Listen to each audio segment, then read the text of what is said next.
Morning. What's up? Gotta wipe my eyes. No, it's your boy LoOnyBin.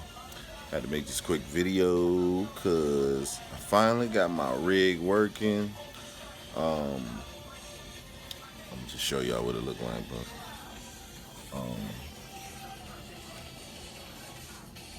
it's an arcade stick from Atari I bought. They got one that come with the Raspberry Pi 3 loaded. I didn't want that one because I wanted to put a Raspberry Pi 4. So that's what I did. It's in there. I gotta mount it or whatever, but it's just, you see, it's like a little box. Blah blah blah. Got like 4 USB slots. Blah blah blah. So got that working. Finally got my controls working on this. I had set it up myself first, but I had to select a few games and things, look at a couple things, but I came across this Raspberry Pi 4 image by was it Wolfenaz Bhattacharya, I think that's his name, on arcadepunks.com. So it's 128 gig version. You'll need a 128 gig SD card for that. So he got it set up. Now I don't have every system on here. I mean, wait, they got most of the retro systems, but nothing like past PlayStation 1. Yeah, nothing past PlayStation 1. He got custom music on every game, which is cool. They're kind of stuck in my head now, so what?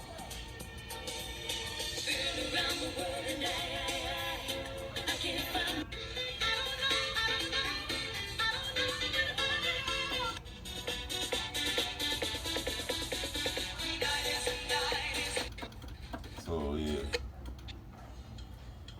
even got he got his systems, and then he got his custom game collections, and then the game companies or whatever. Got the music from the games though. Got the Mortal Kombat collection, and he got most of them. You know, main, ultimate, for everything up to PlayStation 1. You got your arcades, Naomi, Thomas Wave.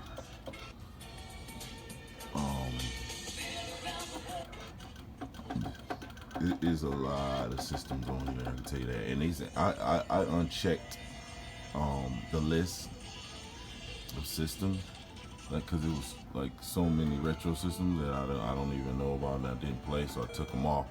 But I got the known ones, SNKs, the Neo Geos, and then still got the collections, Final Fantasy, blah blah blah, beat 'em ups.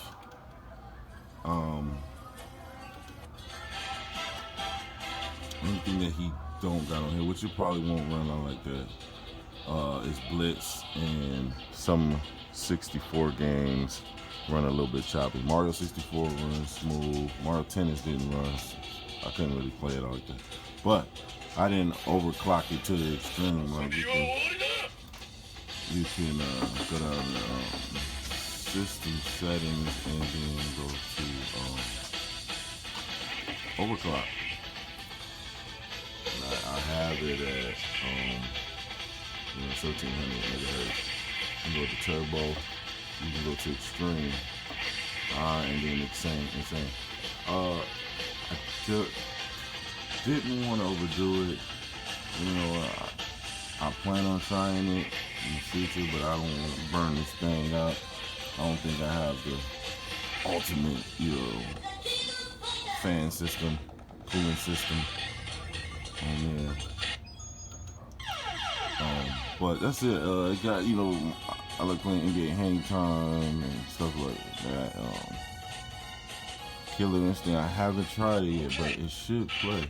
But they don't have the arcade. Wait a minute. I don't think you have the main version on here. Wait. No, just the 64 version and the SNES and the Game Boy. Which they should play. I don't know about 64 though, like I said. But that's cool, you know. We got the Ninja Turtle collection, we got X-Men. I made my favorites folder. Which got a bunch of Street Fighters, X-Men vs. Street Fighter, Children of the Autumn. You know, got some SNK games and King of Fighters and stuff. But anyway, I just wanted to let y'all show this video. Y'all should try it out. It was real easy. I downloaded that image, which took like a day and a half because to see this was rough. So you download the image, you use you format it to MS-DOS or FAT. FAT32, and then you get the image. Use a program called Etcher. Flash the image to the card. Wait till it's done, then just pop it in. And it ain't rocket science. And then, boom. You know, he got a couple of things on him too. Nothing too crazy, but and like when you turn it on, it's got like a custom thing when you turn it on. But I mapped the controls. This is my menu. This is the quick access menu. You can shut it down and stuff. And you go in and out of games with you go into the games with the red button, go out of the games with the second button, and then the menus. And then these two go out of the game. Like as you play it, you go back to the menu with them too. So that was that, man. Y'all should try it. I wish my control had like 2 more buttons for certain games. Most of them, they alright, you know. When I play X-Men vs. Street Fighter or whatever, it's cool. I just want to be able to get to, I think it's one more menu that I haven't found out how to access, and that's like the main like internal menu where you can change the dip switches and all that stuff. But yeah, you know, if you like this video, leave a comment. Feel free to ask me whatever. I mean, I'm not like a crazy arcade creation person, but I did this. So, all right.